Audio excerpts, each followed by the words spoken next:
Let yourself sink deeper into comfort now. Feel the softness beneath you, the gentle weight of warmth covering your body. Your breathing has found its natural rhythm, slow and steady, like waves lapping at a peaceful shore. There's nowhere you need to be, nothing you need to do. Just this moment, just this breath, just the quiet journey we're about to take together.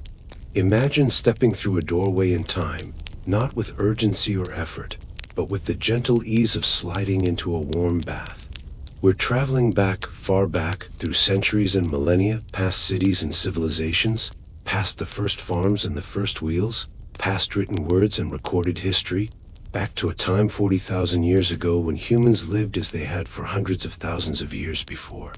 These were your ancestors, anatomically identical to you, with the same capacity for thought, emotion, creativity, and wonder. They lived in small bands, moving with the seasons, reading the landscape like you read a book, knowing every plant, every animal track, every stone useful for making tools. Tonight, we're going to spend a day with one of these people. We'll wake with them as dawn breaks over a valley in what will one day be southern France. We'll follow them through their daily activities, finding food, making tools, caring for family, creating art, sharing stories. We'll experience the rhythm of a life lived close to the earth, where every action had purpose and meaning, where survival depended on knowledge, skill, cooperation, and an intimate relationship with the natural world. This is not a story of struggle or hardship, but of competence, community, and connection, a glimpse into how humans lived for the vast majority of our existence on this planet. So settle in, let your body relax completely, and prepare to experience a day in the life of a person who lived 40,000 years ago, in a time we call the Upper Paleolithic, when humanity painted caves, crafted intricate tools, and lived in ways that shaped who we would become. The darkness behind closed eyelids begins to shift, not the sudden brightness of electric lights, but a gradual warming, a soft glow that filters through the entrance of the rock shelter, touching the face with gentle insistence. The first birds have begun their morning songs, tentative at first, then building into a chorus that speaks of territory and courtship and the simple celebration of another day survived. You, though you have no name we would recognize, stir slowly, reluctant to leave the warmth of sleep. Your bedding is a careful construction. First, dried grasses and rushes gathered from the riverside, laid thick to insulate against the cold stone floor. Over this, animal hides, deer and reindeer mostly, their inner side soft from patient scraping and tanning, their warmth held by the natural oils still present in the leather. You share this sleeping space with your mother, your younger sister, and your uncle's family. In the dim light, you can see the rise and fall of their breathing, the way the hides shift with each sleeper's movement. The air is cool but not cold. It's late spring and the worst of winter has passed. The fire at the shelter's entrance has burned down to embers during the night. Its glow barely visible now, but the stones arranged around it still radiate warmth. Someone will need to build it up again soon. Fire is life, especially in the morning when damp air settles in the valley and the chill works its way into bones. You push back the hide covering you and sit up slowly. Your body tells you things immediately. A slight stiffness in your shoulders from yesterday's work carrying wood, a satisfying soreness in your legs from the long walk to the overlook ridge, a small scratch on your forearm from pushing through blackberry brambles. These are good pains, the pains of a body doing what it was made to do. You're perhaps 20 years old, in your prime, strong and capable. Your hands are calloused but nimble. Your feet, though they've never known shoes, are tough-soled and sure. The rock shelter that has been home for these past several moons sits about 30 paces deep, carved by water into a limestone cliff over countless years. The opening faces south, catching the sun's warmth for most of the day. The overhang extends far enough to keep rain out, and the back wall provides protection from wind. Smoke from the fire drifts up and out without filling the shelter, pulled by air currents that your people learned long ago to read and use. This is a good place, occupied by humans for generations, as evidenced by the layers of ash and debris that have accumulated over time, compressed into a floor that's surprisingly smooth and level. Your eyes adjust to the growing light. The shelter's walls bear marks of previous inhabitants. Handprints blown in ochre, simple linear marks, the scratched outline of what might be a horse. These aren't recent. The style is different from what your band creates. But they speak of continuity, of humans seeking shelter in this same place for time beyond memory. Near the entrance, tools lie ready for the day. Spears with their sharp flint points, a few hand axes, scrapers for working hides, the precious fire drill set protected in its leather case. Others are beginning to stir. Your mother rises first, as she always does, moving with the quiet efficiency of long practice. She's a woman of perhaps 40 winters, ancient by some measures, but still strong and vital. She survived childbirth 5 times, raised 3 children to adulthood, and holds deep knowledge of plants, their uses, their seasons. She wraps a hide around her shoulders and moves to the fire, kneeling to examine the embers, selecting a piece of partially burned wood that still holds a coal at its center. Your uncle emerges from his sleeping place, stretching with elaborate movements that crack joints and elicit a satisfied grunt.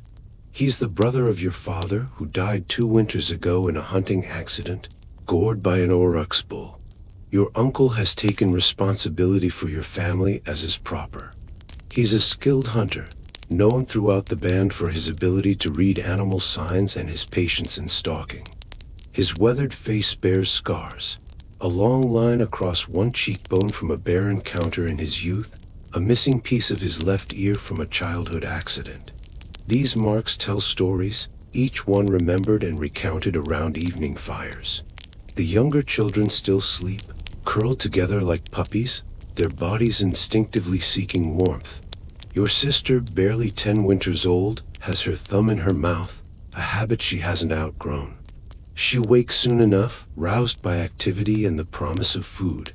She's at that age of endless questions, wanting to know the name of every plant, the track of every animal, the story behind every scar in every sacred place. Morning brings a particular quality of light, pale gold and soft, that makes everything seem fresh and new. Through the shelter entrance, you can see the valley spread below, a river winding silver through grassland and scattered groves of trees, the dark line of forest on the opposite ridge, hills rolling away into hazy distance. This is your territory, your home range, every part of it known and named and storied. That bend in the river is where the salmon gather in autumn. That grove of oaks produces the best acorns. That high ridge is where you go to watch for migrating reindeer herds. That rocky outcrop is a sacred place where the spirits are strong. The sun hasn't yet cleared the eastern hills, but already the valley is coming alive. Somewhere distant, a wolf howls, its call answered by others, the pack communicating across the landscape. Crows rise in a raucous flock from the riverside trees, their harsh calls carrying clearly in the still air. You hear the piping calls of smaller birds, the rustle of wind in new leaves, the constant murmur of the river. You stand, stretching your own body awake, feeling strength return to muscles, blood flow warming extremities. You're naked except for a leather belt around your waist from which hangs a small pouch containing personal items. A fire-starting kit, a sharp flint flake for emergency cutting, a few dried berries saved as a snack, a special stone worn smooth by handling, its presence comforting though you couldn't say why. In warmer weather, this is clothing enough. You'll don a hide cloak only if rain threatens or if you venture into the shaded forest where insects swarm. Your mother has coaxed the fire back to life, adding twigs carefully, blowing gently to encourage flames. The dry wood catches quickly, and soon a cheerful blaze is cracking, sending a column of thin blue smoke upward. The smell is pleasant, mixing with the other morning smells. Crushed grass, earth, human bodies, the faint musk of the hides you sleep on. These smells are home, safety, belonging. One by one, others emerge from sleep. There are 15 people in your band at the moment, though numbers fluctuate. Some families are related by blood, others by long association and mutual support. There's Kellen, the eldest, a woman of perhaps 60 winters whose knowledge of medicinal plants has saved many lives. There's Marak, a hunter in his prime whose skill with a spear is unmatched. There's young Darrow, barely into manhood, eager and sometimes foolish, but learning fast. Each person has their place, their skills, their role in the group's survival. Morning greetings are informal. Nods, quiet words, the occasional touch of hands or shoulders. These people have lived in close proximity for their entire lives. They know each other's moods, habits, quirks. They can read body language as easily as you read these words. There's an easy companionship, born of shared experience and mutual dependence. Arguments happen, of course, tensions arise, but they're usually resolved quickly because survival depends on cooperation. Someone has already retrieved water in a leather bag from the river. It's passed around, each person drinking deeply, the cold water shocking systems fully awake. Washing will come next, a trip to the river once the sun is higher and the air warmer. For now, there are priorities. Building up the fire, checking food stores, planning the day's activities. The world is waking around you and you with it. Another day has begun, much like countless days before and countless more to come. But each day is also unique, full of possibility and danger, reward and challenge. You're alive in a time of abundance. When the herds are moving, the fish are running, the plants are growing. You're part of a landscape, not separate from it, woven into the web of life as intimately as any deer or bird. This is your morning, your life, your one precious existence, and you greet it with the confidence of someone who knows their place in the world. The sun has climbed higher now, burning off the last wisps of morning mist that clung to the river valley. The warmth on your skin is welcome, a promise of the growing heat that will come by midday. Several members of the band are making their way down the slope toward the river, and you join them, stepping carefully on the familiar path. This trail has been worn by countless feet over many seasons, winding between rocks and around thicker brush, descending through layers of limestone and clay until it reaches the stony beach where the river runs shallow and clear. The river is the heart of your territory, the reason this valley can support your band. It flows year-round, fed by springs in the hills and snowmelt from distant mountains. Its waters teem with life, fish silver flashing in the current, frogs singing in the reedy margins, water birds diving for their breakfast. The riverbanks provide rich hunting and gathering, from the cattails whose roots can be eaten to the willows whose bark soothes pain to the tracks of deer and boar in the soft mud. You wade in the cold water, a shock that makes you gasp and laugh. Others are doing the same, the young ones splashing noisily, the adults more sedate but no less thorough in their morning ablutions. You cup water in your hands and splash it on your face, scrub at your arms and legs, run wet fingers through your hair. There's no soap, of course, but the river water itself is clean and sweet, and the act of washing is both practical and ritualistic, a daily renewal, a way of carrying away the night and preparing for the day. Your mother is nearby, helping your little sister with her own washing. The child squeals as cold water hits her back, then settles into splashing games that accomplish the goal of getting clean, even if not in the most efficient manner. Nearby, two of the men are waist deep, diving under and coming up with water streaming from their hair, blowing and shouting. There's joy in these morning rituals, a sense of shared experience that binds the group. You notice tracks in the mud at the water's edge, the distinctive two-toed prints of deer, the paw pads of a fox, the delicate impressions of wading birds. These tracks are constantly read, constantly interpreted. Everything leaves a mark, tells a story. That deer came to drink just after moonset, judging by how the water has begun to seep back into the depressions. The fox passed perhaps handspans of the Sonago, moving with purpose along the shoreline, probably heading for its den in the riverbank where you've seen it before. The bird tracks are fresh, made just before you arrived. After washing, you pause to drink directly from the river, kneeling on a flat stone and lowering your face to the surface. The water is sweet and cold, tasting of stone and earth and the ethos of the hills themselves.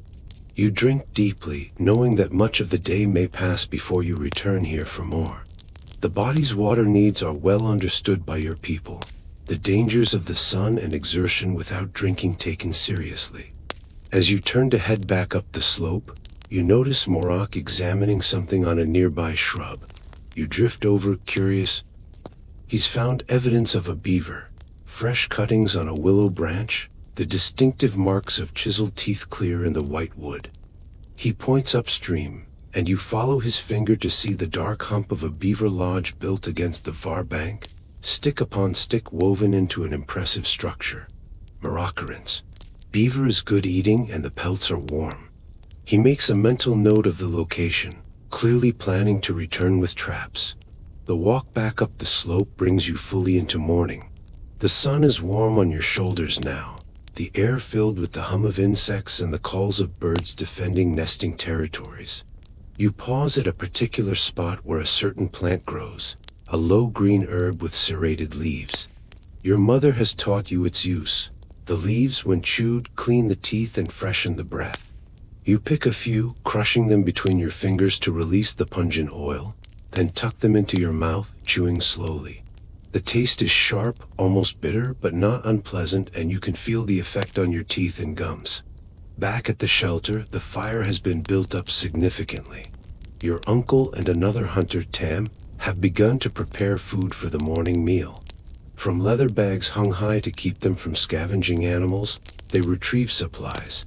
Dried meat from the previous autumn's hunting, smoked and preserved so well that it remains edible months later. Dried berries, shriveled but still sweet. A collection of nuts, mostly hazelnuts and acorns, carefully collected and stored. Roots dug the day before, thick tubers from a marsh plant that grows starchy and filling when roasted. The preparation of food is methodical and practiced.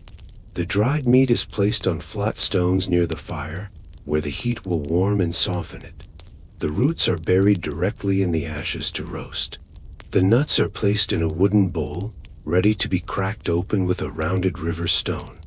One of the older children has the job of removing the charred outer skin from the roots once they're cooked, blowing on burned fingers and complaining good-naturedly about the work. You settle near the fire, feeling its warmth on your face, watching the smoke rise. Morning fire time is often a time for talking, for making plans. Your uncle speaks of his desire to check the snares set 2 days ago in the forest, traps that might have caught rabbit or forest birds. Another hunter wants to scout the high ridge where the reindeer migration route passes, to see if any early herds have appeared. The women discuss gathering plans. Certain berry bushes will be ripening soon in a clearing a half-day's walk to the east, and the harvest should be timed carefully to get the fruit at peak sweetness before the birds strip the bushes bare. The morning meal, when it's ready, is communal and unhurried.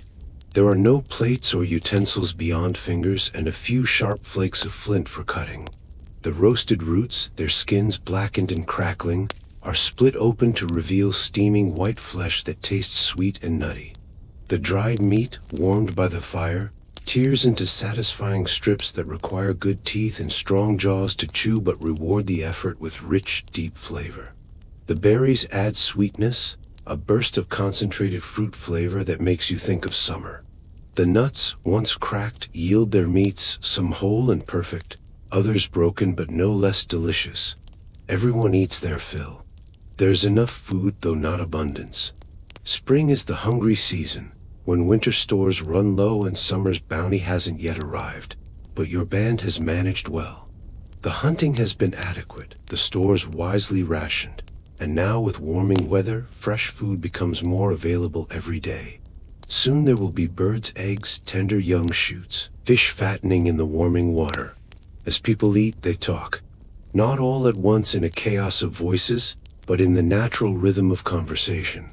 Someone speaks, others listen, then another speaks.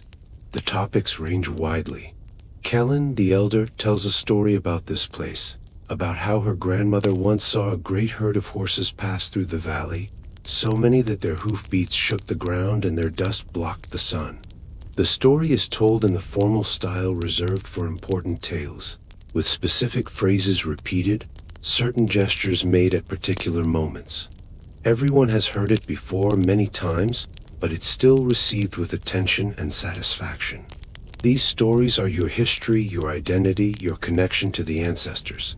Younger members of the group are quizzed on plant identification. Someone produces several leaves and stems, and the children must name them and describe their uses. Your sister gets most right, but confuses two similar plants, one edible and one that causes stomach sickness. Kellen corrects her gently, explaining the differences in leaf shape and growth pattern, emphasizing that these distinctions can mean the difference between health and illness. Knowledge transfer is constant, embedded in daily life, essential for survival. You notice Darrow, the young hunter, meticulously checking his spear. He's recently made new points, napped from carefully selected flint, and hafted them to the wooden shafts with a combination of plant fiber binding and pine resin heated to make a strong glue. He tests each binding, ensuring nothing is loose, nothing will fail at a critical moment.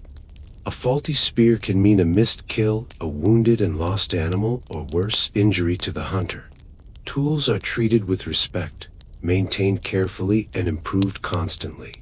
The morning meal concludes gradually, people finishing at different rates, some having eaten more, some less according to hunger and need.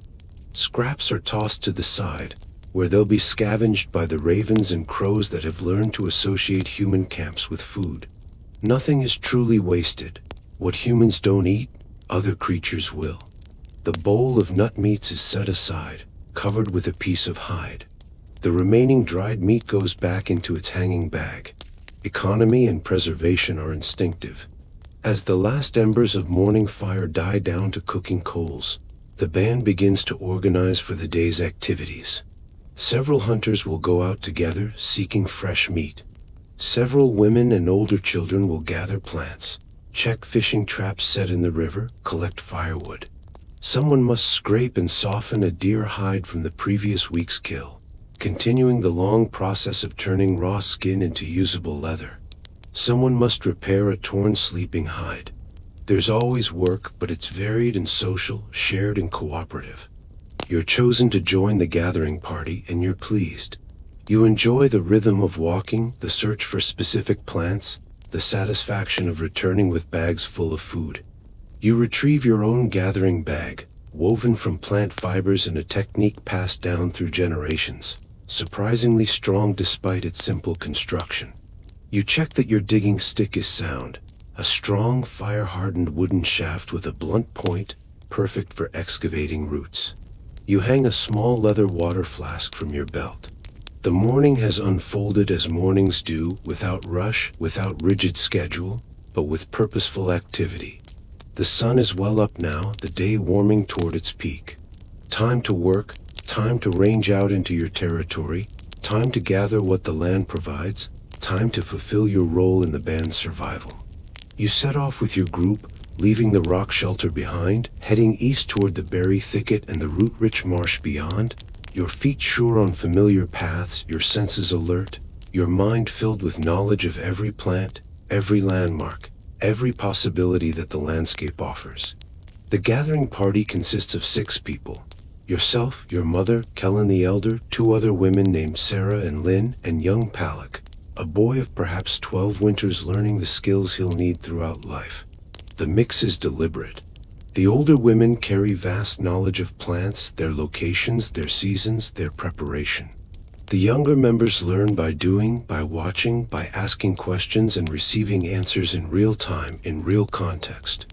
You walk in loose formation, not a straight line but a wandering progression, each person alert to their surroundings, eyes scanning constantly. This is active gathering, where you're seeking specific plants but also remaining open to opportunity, to the unexpected find, a chance discovery. The path takes you through mixed landscape, grassy meadow giving way to scattered trees, then denser woodland, then opening again into a marshy area where water seeps from the hillside and collects in shallow pools. The first significant find comes within 30 paces of leaving the shelter. Sarah spots a stand of early season greens, tender young shoots of a plant that grows prolifically in disturbed soil. She calls softly and everyone converges. These greens are highly prized this time of year, some of the first fresh vegetables after winter's diet of dried and preserved foods. The plants are identified, verified by multiple people to ensure correctness, then harvested carefully. You learned long ago not to take every plant, not to strip an area bare. You take perhaps one plant in three, leaving the rest to grow, to seed, to provide future harvests. This is not conscious conservation in the modern sense, but practical wisdom accumulated over generations. Places you harvest carefully will continue to provide, season after season, year after year. Each person gathers greens into their bag. The leaves are tender, slightly hairy, with a taste when raw that's peppery and bright.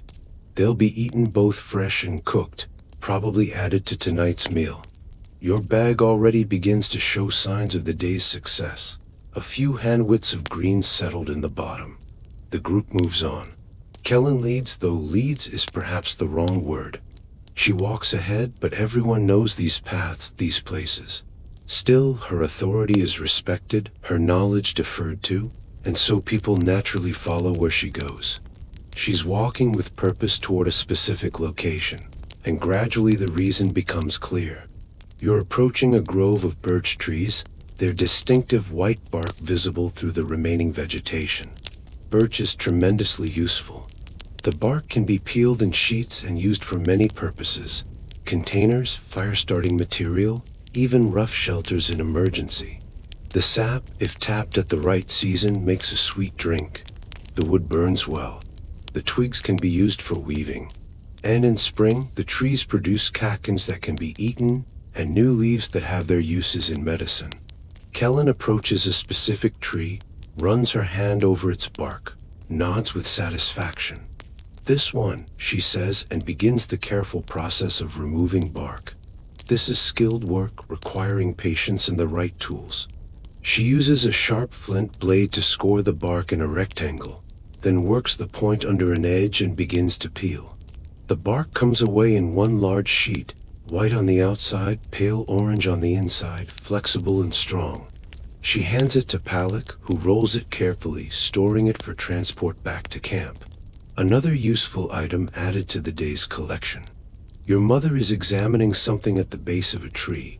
Mushrooms, pale and delicate, growing in the decay of last year's fallen leaves. Mushrooms are tricky. Some are delicious, some are deadly, and the differences can be subtle.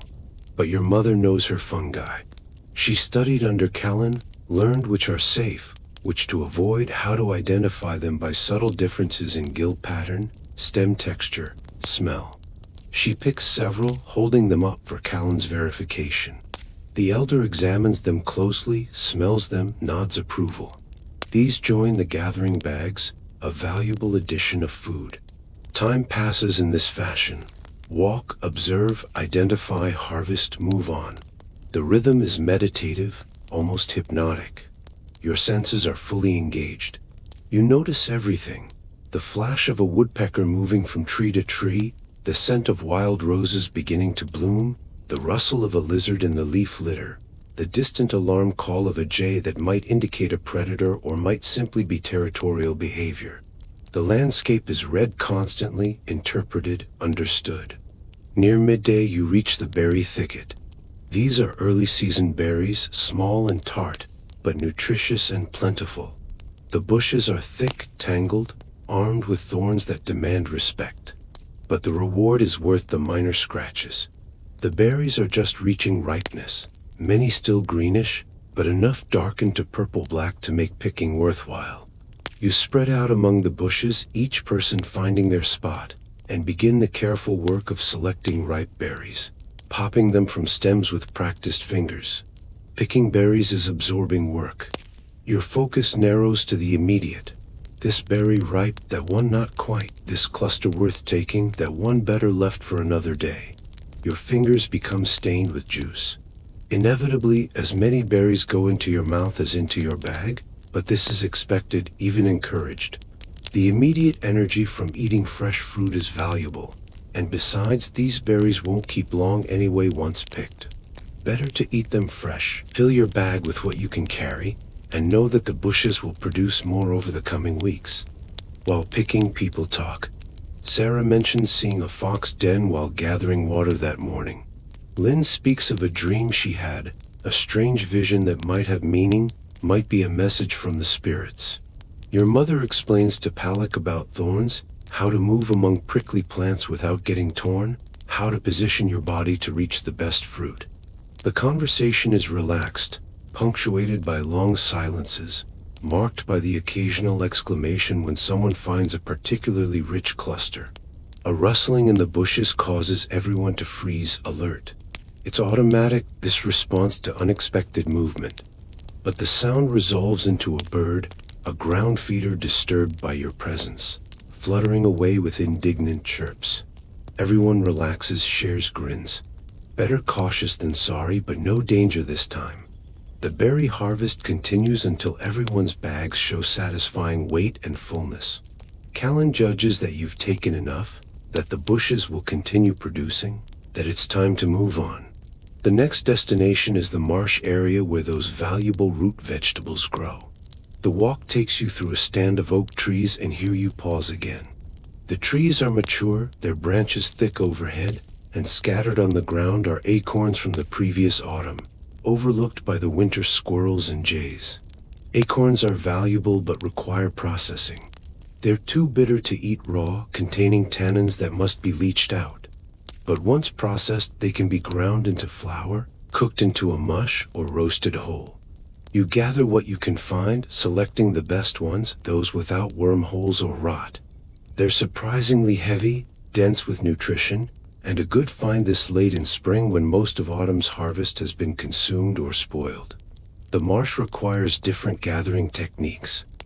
Here, the plants grow in wet soil, sometimes submerged, their roots penetrating deep into mud. You work your digging stick, probing, feeling for the resistance that indicates a root, then working the stick deeper, levering upward, extracting the plant with minimal damage. The roots emerge coated in mud, thick tubers that must be rinsed in standing water before being added to bags. The work is hard on arms and back, bending and digging, but the harvest is good. These roots are filling, sustaining, a staple of the spring diet. While working, you're conscious of the sun's position. It's moved considerably from morning, now approaching its height. The day is warm and you're sweating from exertion. Time for your people is not measured in hours and minutes, but in sunlight and shadow, in the progress of tasks, in the body's rhythms of hunger and thirst and fatigue. You can feel that midday approaches, that soon you'll need to rest, to seek shade, to eat and drink and let the body recover. Kellen makes the call. The bags are heavy with food, the harvest has been good, it's time to return to the shelter. The walk back is slower, everyone carrying weight, but there's satisfaction in the burden. You've done well, found abundant food, contributed to the band's survival. Tonight's meal will be rich with fresh greens and roots and berries. Tomorrow we'll also eat. This is success, the tangible reward for knowledge and effort. As you walk, your mind is already moving ahead, thinking of other tasks. There's a hide that needs scraping. You want to practice with the spear thrower, the otlotl, improving your accuracy. You've been thinking about making a new gathering bag as your current one shows signs of wear. There's always more to do, more to learn, more to create. Life is not leisure, but neither is it drudgery. It's fullness, engagement, the meeting of challenge with competence. The rock shelter comes into view, smoke rising from the fire, small figures moving about in familiar patterns. Home, safety, belonging. You quicken your pace slightly, eager to empty your bag, to share the day's success, to rest in the warmth of companionship before the afternoon's activities begin. The sun stands directly overhead, beating down with the full strength of late spring, turning the valley floor into a landscape of brilliant light and deep shadow. The gathering party returns to find the rock shelter busy with activity. The hunters have also returned, and their success is evident. A young deer, a doe, lies on flat stone near the fire, its body still warm, blood pooling underneath. This is good fortune, fresh meat to supplement the dried stores, fat and nutrients that everyone needs. The carcass processing begins immediately. In warm weather, meat spoils quickly, so speed is essential once an animal is killed. But speed with care, speed with respect. Your uncle, who made the kill with a well-placed spear thrust, oversees the butchering. He first makes an offering, speaking words that honor the deer's spirit, thanking it for giving its life so that humans might live.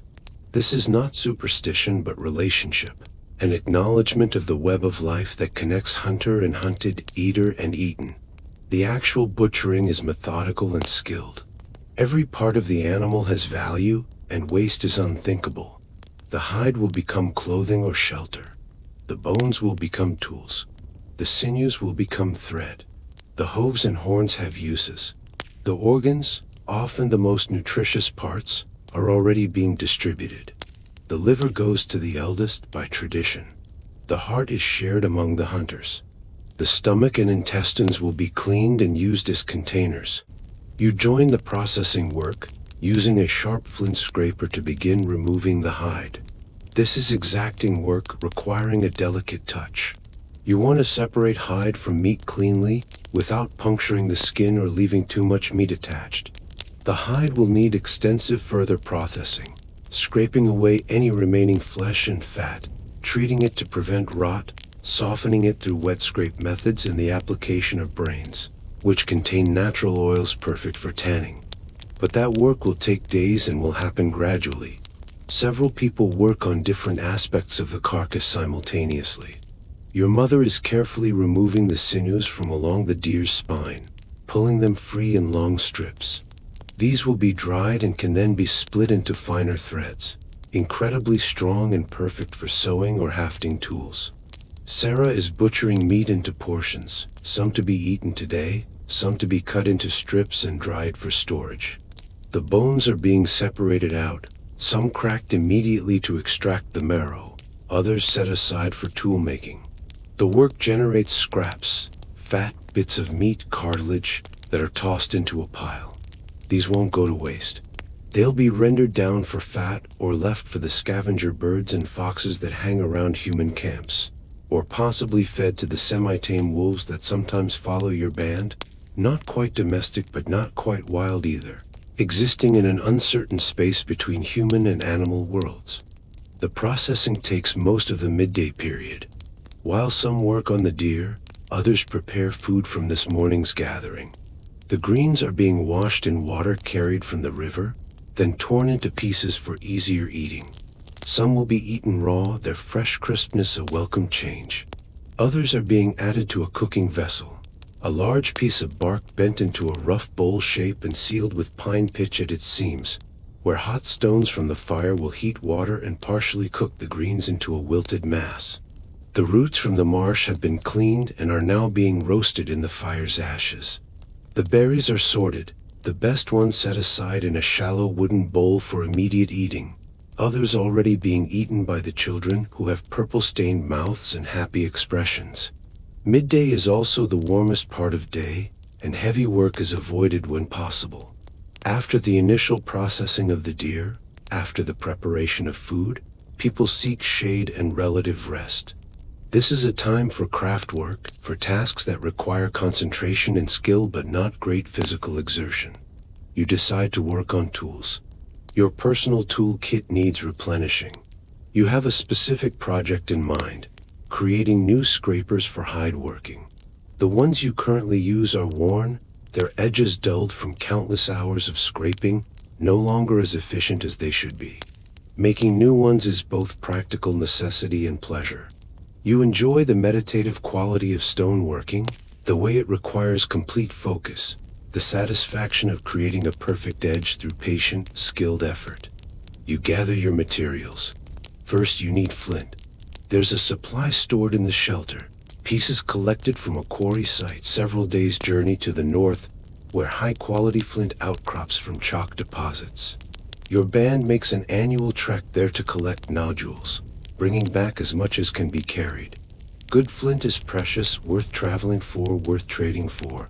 The piece you select is roughly the size of your head, gray-brown in color, with fine grain and no visible cracks or flaws. Your flint knapping kit consists of several specialized tools, each made for specific purposes. There's a hammerstone, a rounded river cobble of hard quartzite, perfect for the initial breaking and shaping. There's an antler billet, a section of shed deer antler, which allows for more controlled flaking. There's a pressure flaking tool, a pointed piece of antler or bone used to remove tiny flakes in the final shaping process. And there's a leather pad for your lap, protection against the razor-sharp flakes that will rain down during napping. You settle in a comfortable spot near the shelter entrance where the light is good. Spread the pad over your legs and position the flint nodule. Others are nearby doing their own work. Morak is rehafting a spear, carefully fitting a new flint point to the wooden shaft. Kellen is working on cordage, spinning plant fibers into strong thread by rolling them against her thigh. Palak is practicing knot tying, learning the specific knots used for different purposes. There's a companionable atmosphere, people working individually but together, the occasional conversation flowing naturally. You begin by examining the flint closely, turning it in your hands, learning its shape and structure.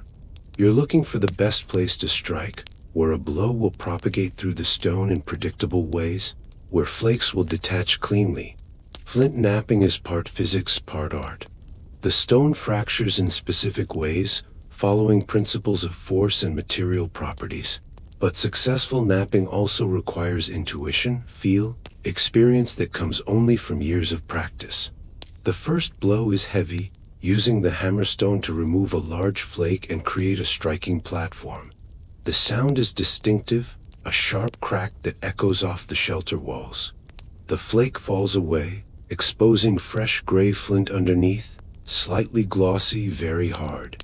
You examine the platform you've created, nod with satisfaction. Is the right angle the right position? Now the real work begins. You switch to the antler billet for more controlled flaking. Each strike is measured, aimed at a specific spot on the platform edge. When done correctly, a flake detaches, thinning the stone, creating the shape you're envisioning. The flakes that come off are themselves sometimes useful, their edges naturally sharp, suitable for cutting tasks or as blanks for smaller tools. You set the better ones aside. Nothing is wasted. The work requires intense concentration. You're reading the stone, predicting how it will react, adjusting your technique based on what you see. Sometimes a strike goes perfectly, removing exactly the flake you intended. Sometimes the stone surprises you, fracturing in an unexpected way, requiring adjustment to your plan. Very rarely, a piece will shatter completely, ruined by an internal flaw that wasn't visible. This hasn't happened today, though. The flint is behaving well, and your skill is sufficient to work it properly. Gradually, a shape emerges. What started as an irregular nodule is becoming a carefully crafted tool. You're making an end scraper, a tool where one end is thinned and shaped into a rounded scraping edge while the other end remains thick, perfect for gripping. The scraper is perhaps as long as your palm, roughly oval in shape, with beautifully regular flaking that produces a tool both functional and aesthetically pleasing.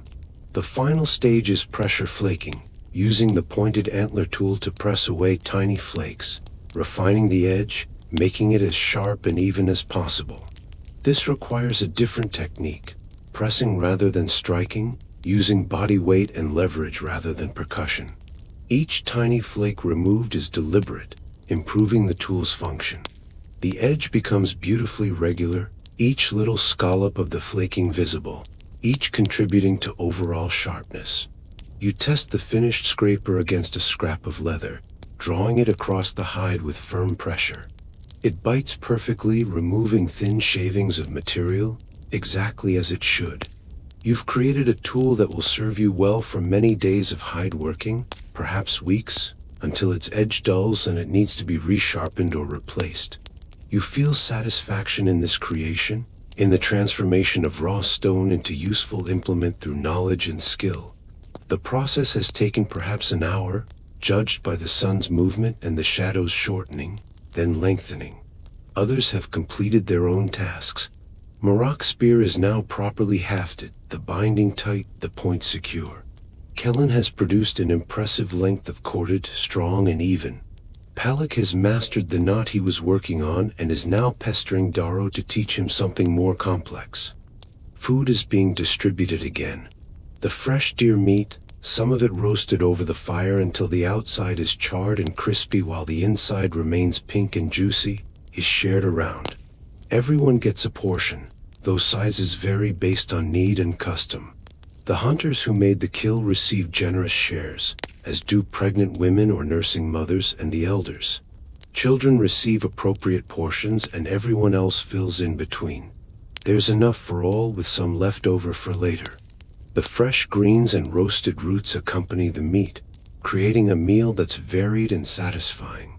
Eating fresh meat is different from eating dried. The texture is tender, the flavor fuller, the fat more abundant. There's a particular pleasure in tearing at slightly tough meat, feeling it yield to strong teeth, tasting the rich, bloody savor of fresh kill. This is the food your body craves, the nutrition it needs. You eat with attention, enjoying each bite, grateful for the deer's sacrifice, satisfied by the successful hunt. Midday blends into afternoon. The sun begins its slow descent toward the western hills. The air remains warm, but the quality of light is changing, becoming more golden, less harsh. Birds that were silent during the heat begin singing again. A slight breeze picks up, carrying scent from the forest and the river, cooling skin and stirring the fire's smoke. The band's mood is content, even celebratory. Fresh meat and successful gathering have ensured abundance for at least the next several days. Bellies are full, important work has been accomplished, tools have been made or repaired. These are good times, the best times, when survival feels secure and life offers opportunities for pursuits beyond mere subsistence.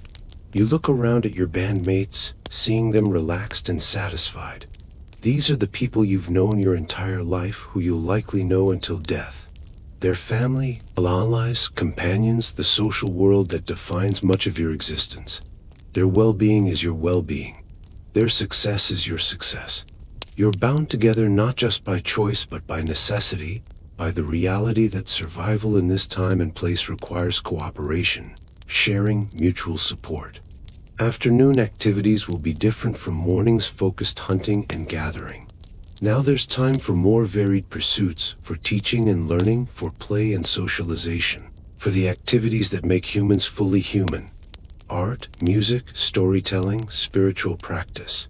The afternoon stretches ahead, full of possibility, another chapter in the ongoing story of your band's life in this valley, in this season, in this one precious moment of existence 40,000 years ago. As the afternoon progresses and the sun makes its lazy arc toward the western horizon, the tempo of the camp shifts from focused work to something more relaxed, more social, more playful. Children who have been helpful all morning, fetching water and gathering firewood and staying relatively quiet, are now released into their own pursuits, and their laughter fills the valley. Your little sister has joined 3 other children near the river, where a shallow pool provides perfect conditions for wading and splashing. You can hear their voices carrying up the slope, wordless sounds of delight mixed with occasional shouts and calls. They're engaged in some elaborate game that involves hunting imaginary animals, judging by the way they stalk and pounce and wrestle each other. Play is how children learn, how they practice skills they'll need as adults, how they establish social relationships and work out hierarchies and conflicts.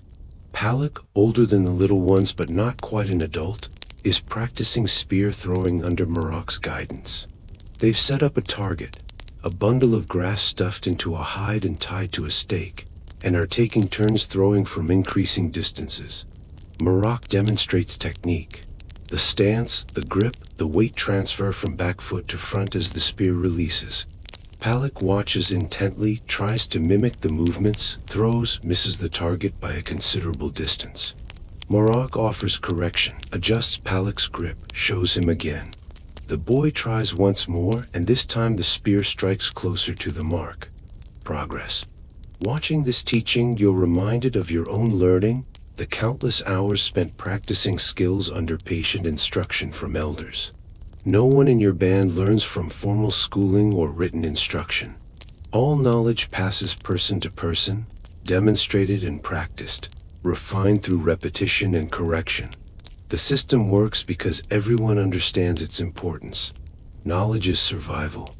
A person who doesn't know how to make fire or find water or identify edible plants or track animals is a person who will likely die young. So teaching is taken seriously, and learning is motivated by necessity as much as curiosity. Near the shelter, several women are engaged in hide processing. They've stretched yesterday's deer hide on a wooden frame, securing it with sinew ties, and are now scraping away the remaining flesh and fat from the inner surface. This is labor-intensive work requiring strong arms and sharp tools.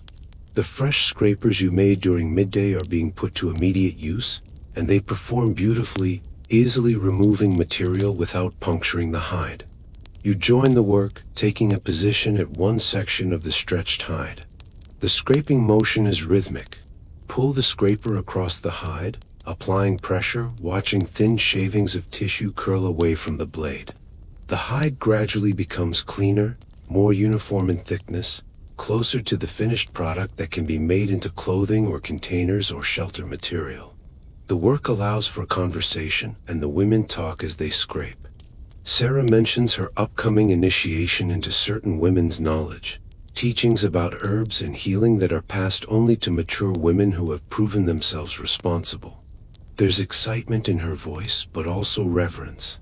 Knowledge has power, and some knowledge is considered too potent, too important, too potentially dangerous to share casually. It must be earned, proven worthy of, treated with respect. Lynn speaks of her pregnancy, now about halfway through its term. She carries the child well, still active and strong, but showing the signs. A swelling belly, a particular glow to her skin, a new softness in her manner. Pregnancy is both common and significant in your world, a time when the band rallies around the expectant mother, ensuring she gets good food, protecting her from danger, preparing for the new life that will join the group. Children are treasured, each one representing the future, the continuation of the band's existence. The conversation turns to a proposed journey. Several bands from the region gather every summer at a traditional meeting place. A valley 2 days walk to the south where multiple streams converge and game is usually abundant. These gatherings serve multiple purposes. They're social events, chances to see distant relatives and old friends. They're trading opportunities where bands exchange materials not available in their territories. Certain types of stone, shells from the distant coast, pigments for painting, exotic furs. And they're essential for genetic health, providing opportunities for young people to find mates outside their immediate band, preventing the problems that arise from too much inbreeding. The gathering is still many weeks away, but planning begins early. What will you bring to trade? Which routes will you take? Who will go and who will stay to guard the main camp? These are decisions that require discussion and consensus. Your band operates without formal leaders in the modern sense, but certain people's opinions carry more weight. The elders for their wisdom, the skilled hunters for their knowledge of terrain, the women who manage most of the band's resources and logistics. Callan approaches and settles nearby, watching the hide-scraping work with a critical eye. She points out a section where more attention is needed, where uneven scraping has left a thick spot that will become a weak point in the finished hide. Sarah adjusts her technique, addressing the problem. Kellen nods approval, then begins to speak about hides in general, about the differences between deer and reindeer and boar, about how each requires slightly different treatment, about the old techniques versus new innovations someone learned from another band. Her words are listened to with attention. Kellen has survived 60 winters, an extraordinary age that commands respect. She has seen seasons of abundance and seasons of starvation. She has watched children grow to adulthood and then have their own children. She has accumulated knowledge that would fill libraries if your people had writing. When she speaks, she passes on this knowledge, adding to the great oral tradition that preserves and transmits everything your culture knows. A disturbance across the camp draws everyone's attention. Two of the men, Tam and Darrow, are arguing about something. Voices are raised, not quite shouting but heated. Everyone pauses in their work to watch, to assess. Conflict is normal in small groups living in close proximity, but it must be managed carefully. Unchecked, arguments can escalate to physical violence, which can damage group cohesion and even threaten survival. The argument seems to be about hunting territory. Daro wants to check his snares in an area that Tam considers his own hunting grounds. Territorial feelings are strong, even within the band, even though resources are nominally shared. People stake claims to certain areas, certain techniques, certain knowledge, and these claims are usually respected. But boundaries are fuzzy and disputes arise. Your uncle intervenes, not forcefully but calmly, asking both men to explain their positions. They do, both talking at once, until he raises a hand and asks them to speak one at a time. The discussion continues, but the heat has gone out of it. They're negotiating now, working toward compromise. Perhaps they can check the snares together, sharing any catch. Perhaps Daro can hunt there this time if he lets Tam hunt alone next time. The specific resolution matters less than the process. The way conflict is addressed through talking rather than fighting, through negotiation rather than dominance. This is typical of your people's social management. You have no police, no courts, no formal justice system. But you have powerful social norms, strong expectations about behavior, and effective informal mechanisms for resolving disputes. Gossip serves as social control, making people aware that bad behavior will be noticed and commented on. Shared dependence enforces cooperation, since everyone knows they might need help tomorrow from the person they argue with today. And there are always the elders, respected voices who can mediate, suggest solutions, draw on precedent and tradition to guide disputes toward resolution. The argument concluded, work resumes. The hide scraping continues until the skin is clean and even, ready for the next stages of processing. The frame is moved to a spot where it will dry slowly in shade, protected from direct sun that would make the hide brittle. Tomorrow or the next day, the hide will be softened through a process involving repeated wetting and working, then treated with a mixture of brain tissue and fat that will waterproof it and keep it supple. The entire process takes many days, but the result is worth it. Leather that can last for years, that can be made into clothing warm enough for winter, containers that hold water, shelters that keep out rain. You finish your section and step back, rotating your shoulders to relieve the stiffness from sustained hunching over work. The sun has moved noticeably, now past its height, angling toward late afternoon. The quality of light has changed again, taking on that particular golden glow of hours before sunset, when everything seems to glow from within. A group is forming for another expedition, this one to check fishing traps set yesterday in the river. You decide to join, welcoming the chance for movement after the stationary work of scraping hides. You walk down to the river with 3 others, following the same path you walked this morning but experiencing it differently now, in different light, with different purpose. The fishing traps are simple but effective constructions. Funnel-shaped baskets woven from willow branches, placed in the current in locations where fish naturally swim. Fish enter the wide mouth easily but find it difficult to escape through the narrow inner opening. The traps are weighted with stones and tied to stakes driven into the riverbed, and checking them is always a moment of anticipation. Will they be full or empty? Will today bring abundance or disappointment? The first trap is lifted, water streaming from its weave, and inside are 3 fish, good-sized trout, their scales gleaming silver and pink, their bodies muscular from constant swimming against current. Success. The fish are dispatched quickly with a blow to the head, then strung on a cord through their gills.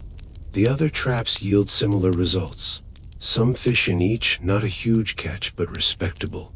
Enough for tonight's meal, maybe even some to smoke and preserve. Walking back to camp with the fish swinging from their cord, you feel that particular satisfaction that comes from successful provision. You've contributed directly to the band's survival today, multiple times over. The greens and roots you gathered this morning, the scraper you made, the work on the hide, now these fish. Each contribution matters, each adds to the collective well-being. This is what it means to be a productive member of the band, to do your share, to pull your weight. The afternoon is advancing toward evening now. The sun noticeably lower, shadows growing longer, the air beginning to take on a slight coolness that hints at the coming night.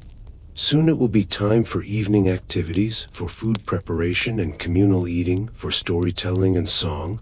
for the spiritual practices that connect your people to the larger forces that shape existence. But for now, there's still daylight, still time for a few more tasks, still the pleasure of productive work shared with companions in the golden light of late afternoon. The sun touches the tops of the western hills, painting the sky in shades of orange and pink and deep purple, colors so vivid they seem impossible, like pigments mixed by hands divine rather than natural. This is the magic hour, when the world transforms, when the boundary between day and night becomes permeable, when spirits are said to move more freely between their world and yours. The evening meal is being prepared with more ceremony than the earlier meals. The fresh fish are being roasted directly on coals, their skins crisping and crackling, their flesh steaming and fragrant. Additional meat from the deer kill is being carefully portioned out. The remaining fresh greens are arranged in a wooden bowl. This meal will be communal, everyone eating together in a circle around a fire, a time for bonding and sharing and reinforcing the connections that bind the band together. But before eating, there are rituals to perform. Your uncle, who holds particular responsibility for spiritual matters, though he's not exactly a shaman in the sense of later cultures, begins to prepare himself. He retrieves from a carefully wrapped bundle his special items: a headdress made from deer antlers, a necklace of pierced teeth from various animals, a cloak made from the hide of a cave bear killed years ago in circumstances that have become legendary. He puts these on deliberately, transforming himself from ordinary man to intermediary, someone who can walk between worlds, who can speak to spirits and ancestors. Others are also preparing. Face paint is brought out, precious pigments ground from ochre and charcoal and white clay, mixed with fat to create paste. The designs people paint on themselves and each other are not random decoration but meaningful symbols. Your mother draws 3 parallel lines across your forehead, representing what exactly is hard to translate into words. Connection? Family? The flow of generations? Some meanings can't be reduced to simple explanation. They're felt rather than thought, understood at a level deeper than language. Kellen is adorning herself with special ornaments.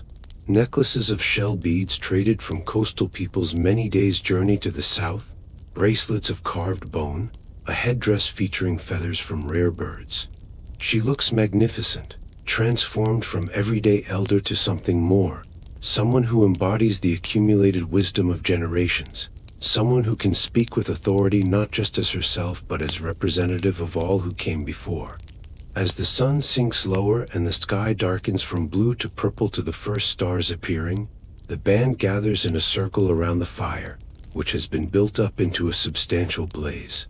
The flames dance and leap, sending sparks spiraling upward into the darkening sky, and in their light, faces take on a mysterious quality, appearing both familiar and strange, human and something more. The meal is distributed with formality. Your uncle speaks words over the food, acknowledging the deer's spirit, thanking the river for its fish, honoring the plants that gave their lives. This isn't merely symbolic. Your people understand that you survive by consuming other life, that death is woven into the fabric of existence, that being human means being predator as well as vulnerable prey. The acknowledgement of this reality, the expression of gratitude, maintains right relationship with the world. Everyone eats, but slowly with attention and presence. Conversation is minimal during this meal. Instead, there's mostly silence punctuated by the sounds of eating, the crack of fire, the evening bird calls diminishing as darkness deepens. You can taste every element of the meal: the smoky fish with its tender flesh and crispy skin, the rich deer meat still warm from the fire, the slightly bitter greens, the sweet berries. Each flavor is distinct, each appreciated, each a gift from the world that sustains you. When the eating is done, when bellies are full and scraps have been tossed aside, when hands have been wiped clean on grass or hide, the atmosphere shifts. Now comes the time for what makes humans unique. Art, music, story, the expression of creativity and meaning-making that separates your species from all others. Your uncle begins to play a flute, an instrument he carved himself from the hollow bone of a swan. The sound is haunting, a melody that seems to come from somewhere beyond the human world, notes that rise and fall with no apparent structure yet somehow feel perfectly right, perfectly meaningful. Others join with percussion, hands slapping rhythm on stretched high drums, stones click together in complex patterns, rattles made from gourds filled with dried seeds that shake in time with the flute's melody. People begin to move, not quite dancing yet, but swaying, bodies responding to rhythm instinctively. A voice joins, singing words that are almost but not quite understandable, syllables that carry meaning beyond vocabulary. Another voice harmonizes, then another, building a sound that's collective, that emerges from the group rather than any individual, that creates an auditory space where something other than ordinary consciousness can emerge. Now the dancing begins in earnest. Several people stand, moving around the fire in a circle, their movements stylized, deliberate, telling a story through gesture and motion. They're depicting the hunt, you realize. There's the stalking, the creeping closer, the sudden charge, the throw of the spear, the animal's fall. The dancers move with grace and power, their bodies paint-marked and fire-lit, creating moving shadows on the rock shelter walls. A display that's both performance and prayer, both art and magic. You feel the urge to join but resist, content for now to watch, to be part of the audience that makes performance meaningful. Not everyone participates in every activity. Some are dancers, some are musicians, some are watchers, and roles shift from night to night, from season to season. Tonight you watch, drinking in the sight and sound, feeling yourself transported to a state that's both more and less than everyday consciousness. The dancing concludes, and the dancers sink back down, breathing hard, sweating despite the cooling air. The music fades but doesn't quite stop, maintaining a low background rhythm. Now comes the time for stories, and Kellen shifts forward, positioning herself where the firelight falls full on her face. She begins to speak, and everyone settles into attentive silence. The story she tells is old, one of the foundational narratives that explain how the world came to be, how humans came to be, how things are as they are. In the beginning, she says, there was only darkness and cold, and the first ones lived beneath the earth, knowing nothing of sun or sky. But one among them was curious and brave, and this one dug upward through the soil, breaking through into the world above, into light and warmth in the vast open sky. This first one called to the others, and they followed, emerging from below, becoming the first humans to walk the earth's surface. The story continues, explaining how the first ones learned to hunt, to gather, to make fire, to create tools. Each discovery came with costs, with challenges, with helpers both human and animal and spirit. The narrative is complex, branching into sub-stories, incorporating explanations for specific features of the landscape, for particular animals' characteristics, for the customs and taboos that govern behavior. It's not just entertainment, but education, history, law, and spiritual teaching all woven together. You've heard this story countless times, but it never becomes boring. Each telling is slightly different, adapted to circumstances, to audience, to the teller's inspiration in that moment. And each hearing reveals new layers of meaning, new connections, new insights. The story is alive, growing and changing while maintaining its essential core, just as the people themselves grow and change while maintaining their essential identity. When Kellen finishes, there's a moment of profound silence, everyone held in the story's spell, and then a collective exhalation, a release, a return to ordinary consciousness. But the night isn't over. Now others share stories, shorter ones, tales of recent events or memories or dreams that might carry prophetic significance. Darrow speaks of his dream from the previous night, a vision of a great herd of horses moving across the plain, and in his dream he knew that following these horses would lead to important discovery. The dream is discussed, interpreted. Does it mean the band should move to new hunting grounds? Does it indicate that horse spirits are trying to communicate? Is it simply the mind's night wandering without deeper significance? Different people offer different readings, and no single interpretation is deemed definitive. Dreams are mysterious, potentially meaningful, but not always clear in their messages. Someone brings out musical instruments made specifically for this kind of evening. A bull roarer, a flat piece of wood on a cord that, when whirled overhead, creates a deep thrumming sound that carries for astonishing distances. The sound is believed to be the voice of ancestors, speaking from beyond, offering protection and guidance. The bull roar is spun, and its voice fills the valley, a sound felt as much as heard, resonating in the chest and belly, primal and powerful. Now your uncle moves to the shelter wall where pigments and tools are stored. He's going to create rock art, and others gather to watch and assist. This is sacred work, not undertaken lightly, not done merely for decoration but with deep purpose. The wall where he'll work already bears images, handprints, animal outlines, abstract patterns.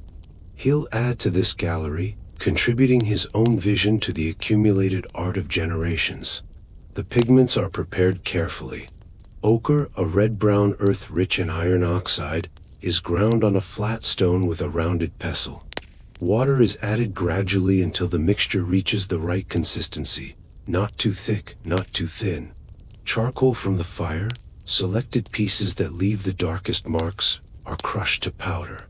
White clay, rare and precious, brought from a special location several days' travel away, is mixed with fat. These are the colors available: reds and yellows from different ochres, black from charcoal, white from clay. Limited perhaps, but sufficient for extraordinary expression. Your uncle begins by blowing pigment through a hollow bone tube, creating a negative handprint on the wall. He places his hand flat against the stone, positions the tube loaded with ochre, and blows. When he removes his hand, its outline remains, pale rock surrounded by red pigment. An image that will last for thousands of years, a direct connection between his body and the future. A mark that says, I was here, I existed, I mattered. He adds more images, working with charcoal to draw the outline of an animal, an auroch perhaps, or maybe a bison. The distinction isn't important. What matters is capturing something essential about the animal's spirit, its power, its relationship to humans. The figure is simple, just a few lines, but immediately recognizable, immediately powerful. He fills in certain areas with ochre, creating depth and movement. Others join the work. Palak is allowed to add his own handprint, his much smaller hand creating a different-sized outline. The boy is proud, thrilled to contribute to the sacred wall, to add his mark to the shelter that has been home. Sarah draws a series of dots that might represent stars, or a migration path, or something entirely personal to her vision.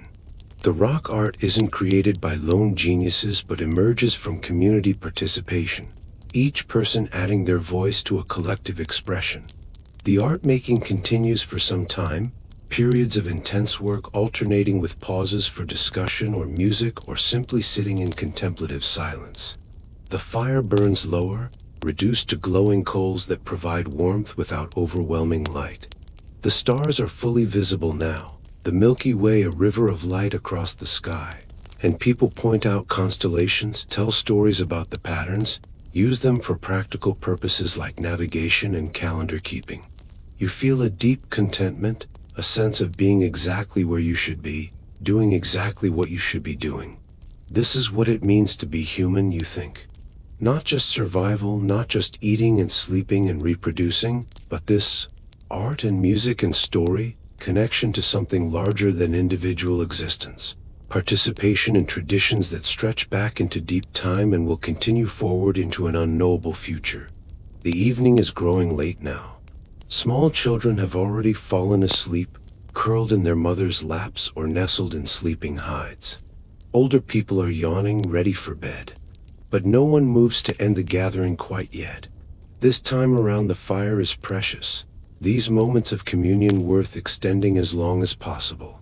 Eventually, though, the circle begins to break up. People drift toward their sleeping areas, banking the fire so it will last through the night, making final preparations for sleep. The day that began with dawn awakening is drawing to its close, the cycle nearly complete, ready to begin again with tomorrow's first light. The rock shelter settles into its night configuration. The fire has been carefully tended, built up with larger logs that will burn slowly through the darkness, providing warmth and light and protection. Glowing coals are arranged in a specific pattern, conserving fuel while maintaining heat. Tomorrow morning, these coals will be the seed from which the new day's fire grows. Sleeping areas are prepared with care. The hides that serve as bedding are shaken out, rearranged, layered for maximum comfort and warmth. The night will be cool though not cold, and proper preparation means the difference between restful sleep and shivering wakefulness. Each person or family group has their preferred spot, their territory within the shelter. These locations are respected, part of the social contract that allows so many people to live in such close proximity. You arrange your own sleeping place next to your mother and sister. The hides are soft from years of use and treatment, supple and warm. You position yourself on your side, knees slightly drawn up, one arm tucked under your head as pillow, the other relaxed across your body. Your sister curls against your back, seeking your warmth, and you feel her breathing slow towards sleep almost immediately. Children have this gift, the ability to drop into deep sleep almost instantly, their bodies recognizing that growth and healing happen in sleep, that every moment of rest is precious. Around you, others are settling in their own ways. Some people sleep on their backs, mouths slightly open, snoring gently. Others curl into tight balls, seeking maximum warmth.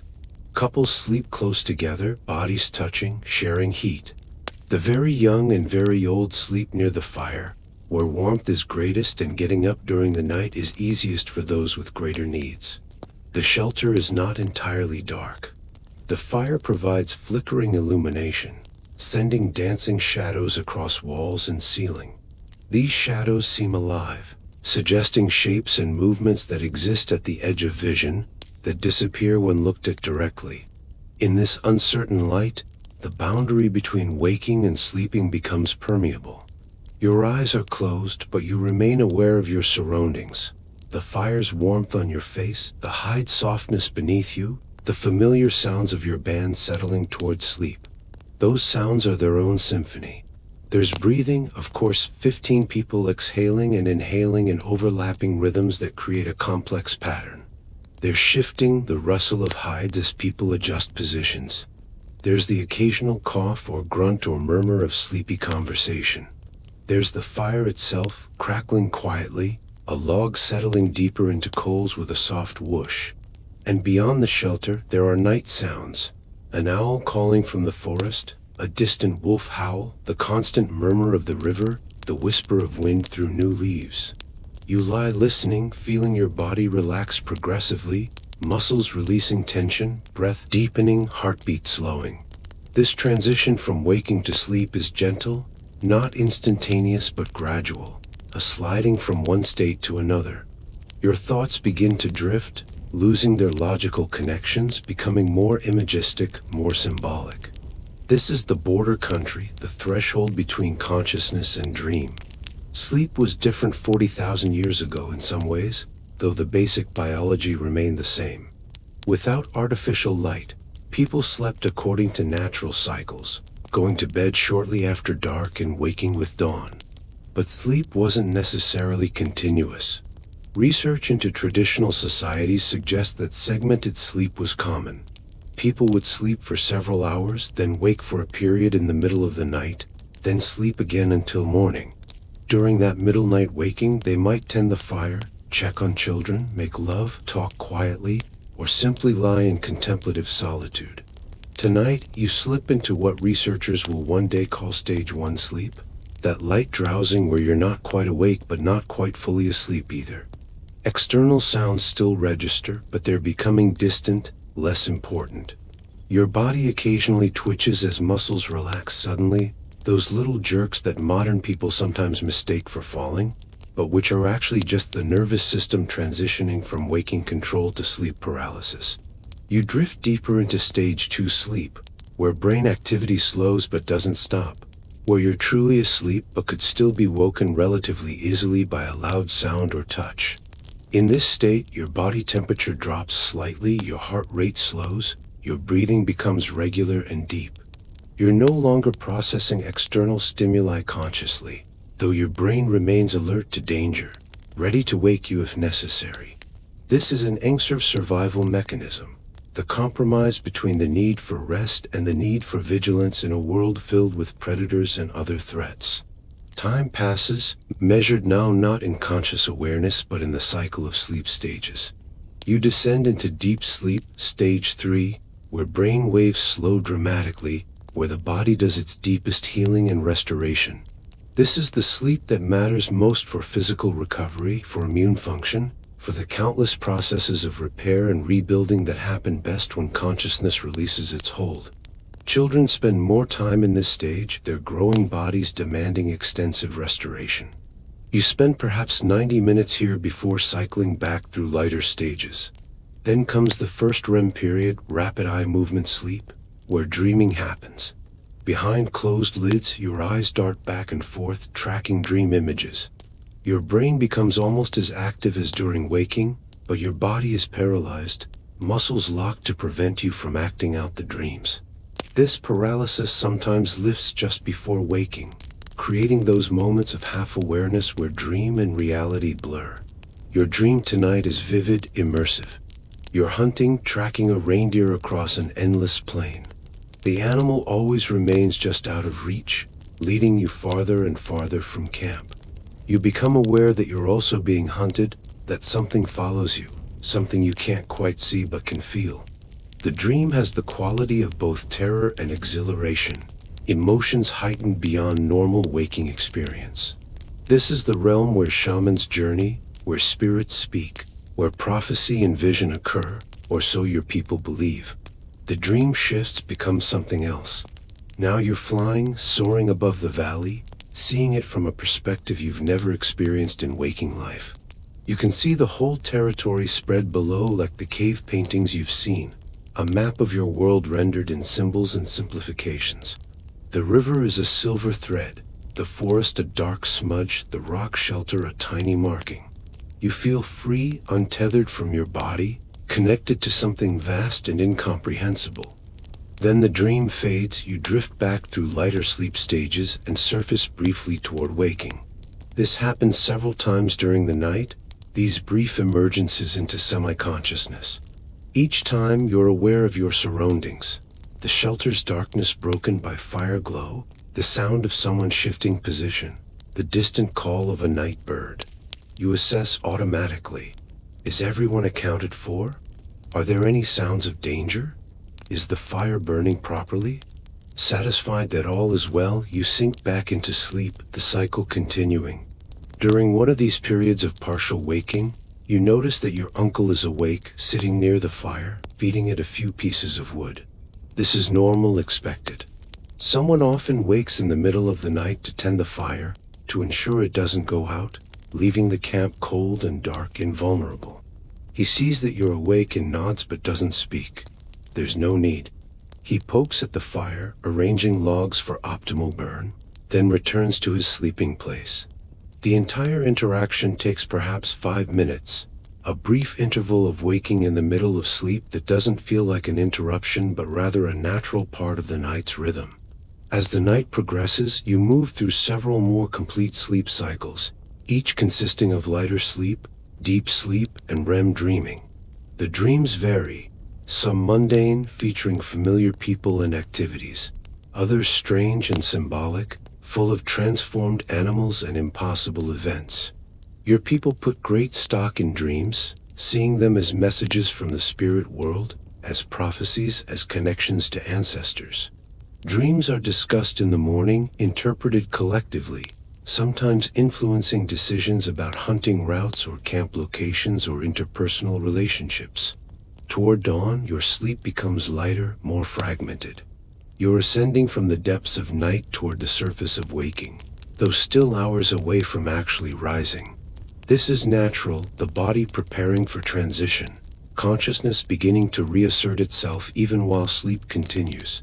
Your dreams in this phase are more realistic, more connected to waking concerns. You dream of the day ahead, of tasks you want to accomplish, of conversations you might have. Outside the shelter, the world is transforming. The absolute darkness of true night is giving way to the first hint of pre-dawn, that barely perceptible lightening of the eastern sky that comes perhaps an hour or more before actual sunrise. Nocturnal animals are returning to their dens. Diurnal animals are beginning to stir. The boundary between night and day, always permeable in your people's cosmology, is thinning further. The morning birds begin their songs, starting with one or two individuals, then building as others join, each species adding its voice to the growing chorus.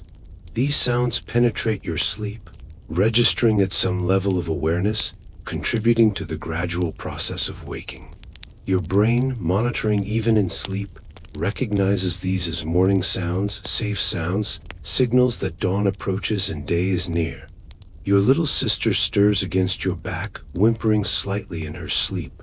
Without fully waking, you adjust your position to accommodate her, an automatic caring response that requires no conscious thought. She settles again, her breathing deepening once more into sleep. She wakes soon, full of energy and questions, ready to face another day of learning and playing and slowly becoming a full member of the band, but for now she rests, gathering strength. Around the shelter, others are also transitioning toward waking. Some remain deeply asleep, but several people are in that intermediate state between sleeping and waking, that liminal space where consciousness flickers like a candle in wind, sometimes present, sometimes absent. There's no alarm to jar people awake, no schedule to meet, no rigid time for rising. People wake when their bodies are ready, when sleep has accomplished its restorative work, when the natural light and sounds of dawn draw them back to waking life.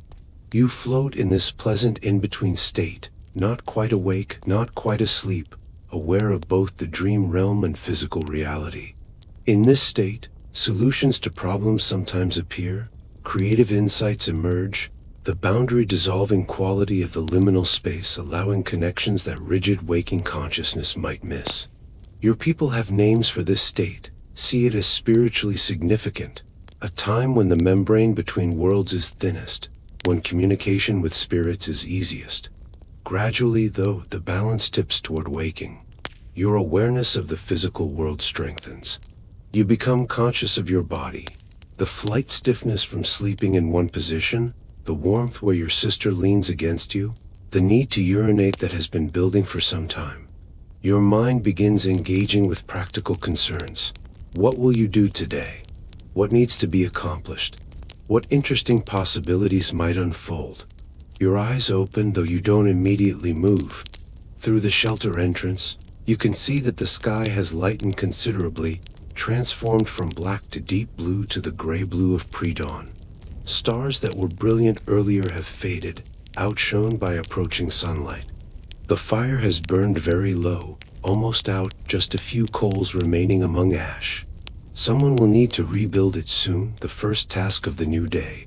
You lie still for a moment longer, savoring this transition, this gentle emergence from sleep into waking. There's no jarring alarm, no urgent need to rush. You can take this time, this precious span between sleep and full waking, to simply be, to exist in the moment without agenda or pressure. This, too, is part of the rhythm of life as your people live it, respecting the body's natural cycles, allowing transitions to happen organically, staying connected to the slower, deeper patterns that technology and artificial schedules will one day obscure. Others are waking now as well. Your mother sits up, runs her hands through her hair, looks around with the slightly unfocused gaze of someone still partly in the dream realm. Your uncle emerges from his sleeping place, stretches elaborately, makes his way to the shelter entrance to assess the weather and the day. His movements are slow, unhurried, allowing his body to wake gradually. A new day is beginning, a day that will follow patterns similar to yesterday but will also bring its own unique challenges, discoveries, moments of connection and beauty. The cycle continues. Wake, work, eat, socialize, create, sleep, wake again.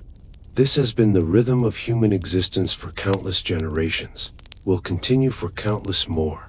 A pattern as fundamental as breathing, as natural as the rising and setting of the sun. You push back the sleeping hide and sit up, fully committing now to waking, to entering the day. Your body feels rested, restored by sleep, ready for whatever comes.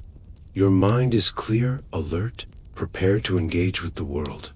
You're alive in this moment, this place, this band, this valley, this vast and mysterious world.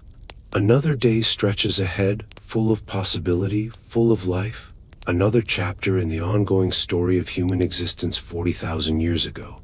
As light continues to strengthen and the sun prepares to show itself over the eastern hills, you realize that a complete cycle has concluded and is beginning again. 24 hours ago, you woke to a similar dawn, moved through a similar sequence of activities, experienced the rhythms that define human life in this time and place. Yet each day, while following this pattern, is also unique, unrepeatable, precious in its singularity. This is the paradox of life as your people live it. It's both deeply patterned and completely spontaneous, both predictable in its overall shape and unpredictable in its details. You know that today will involve hunting or gathering, tool-making, food preparation, social interaction, artistic expression, spiritual practice.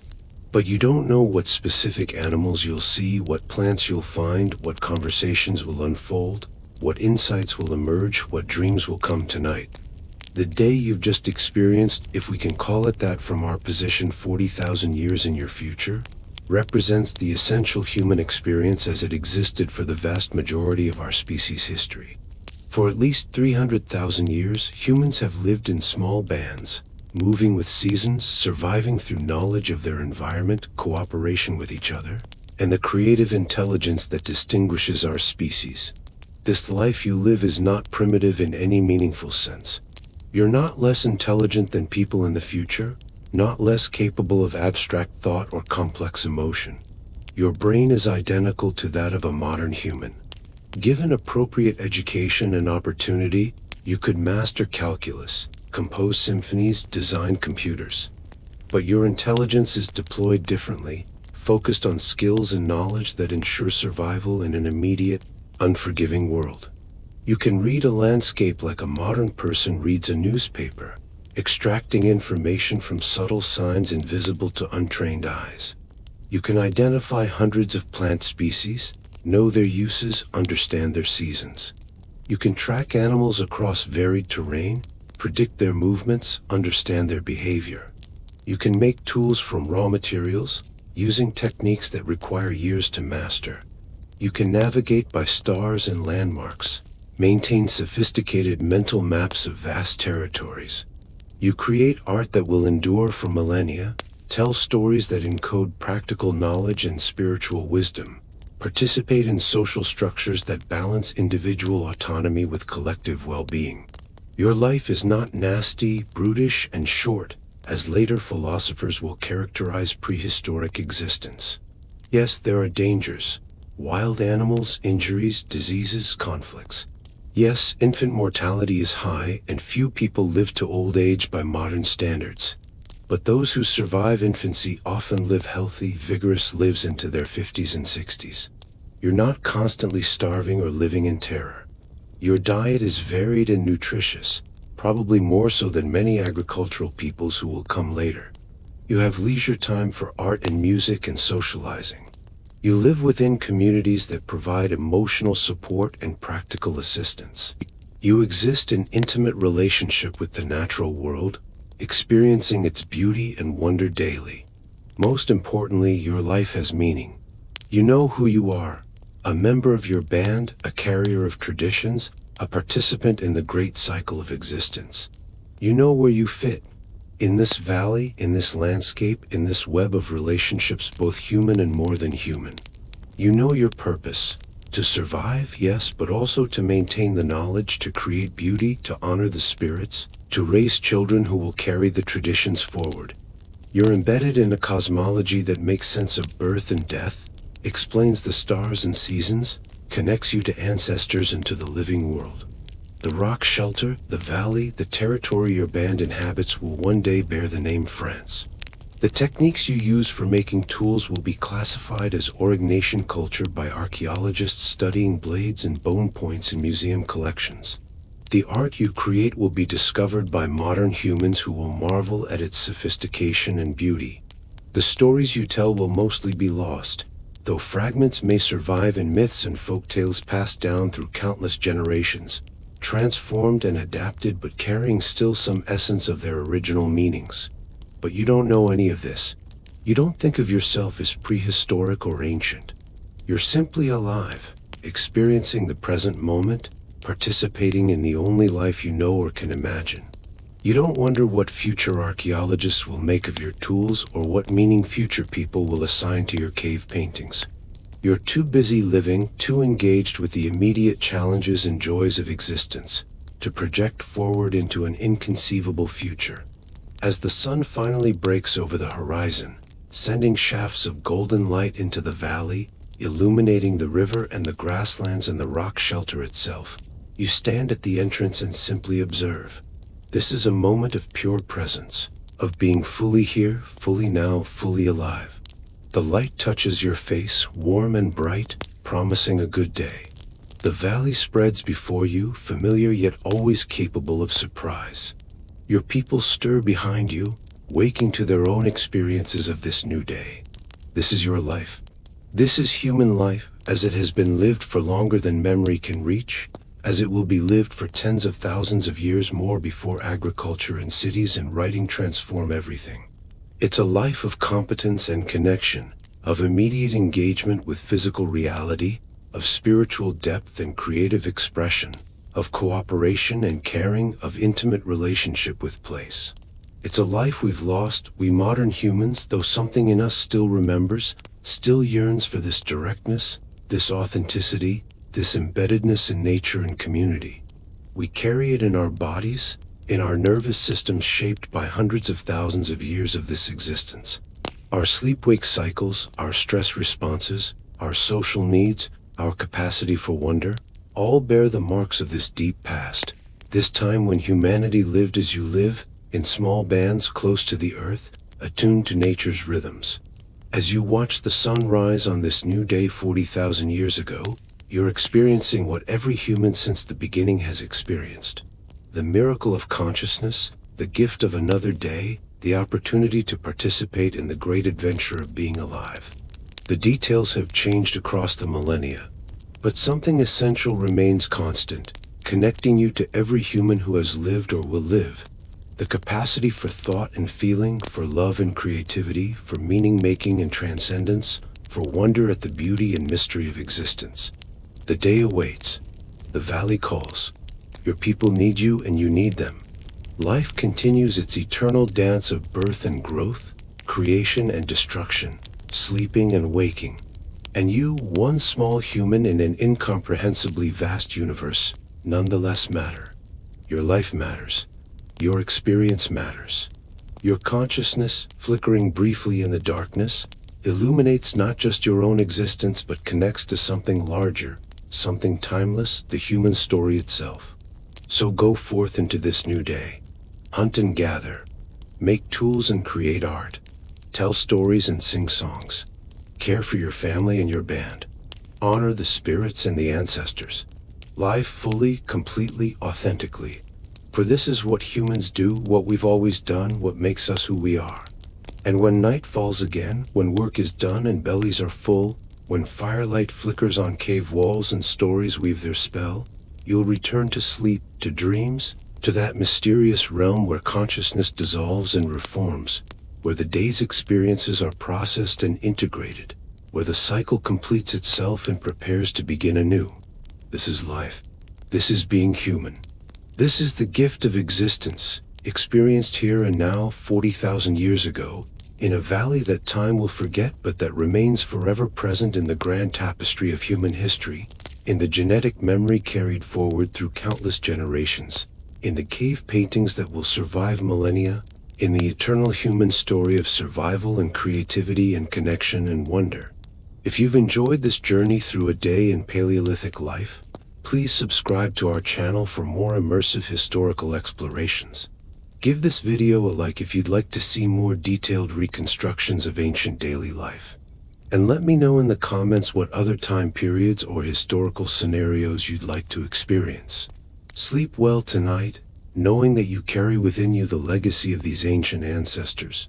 that your body and mind still bear the imprint of those hundreds of thousands of years of human evolution. Let yourself rest as they did, honoring the natural rhythms that connect us all across the vast expanse of time. Good night and good sleep.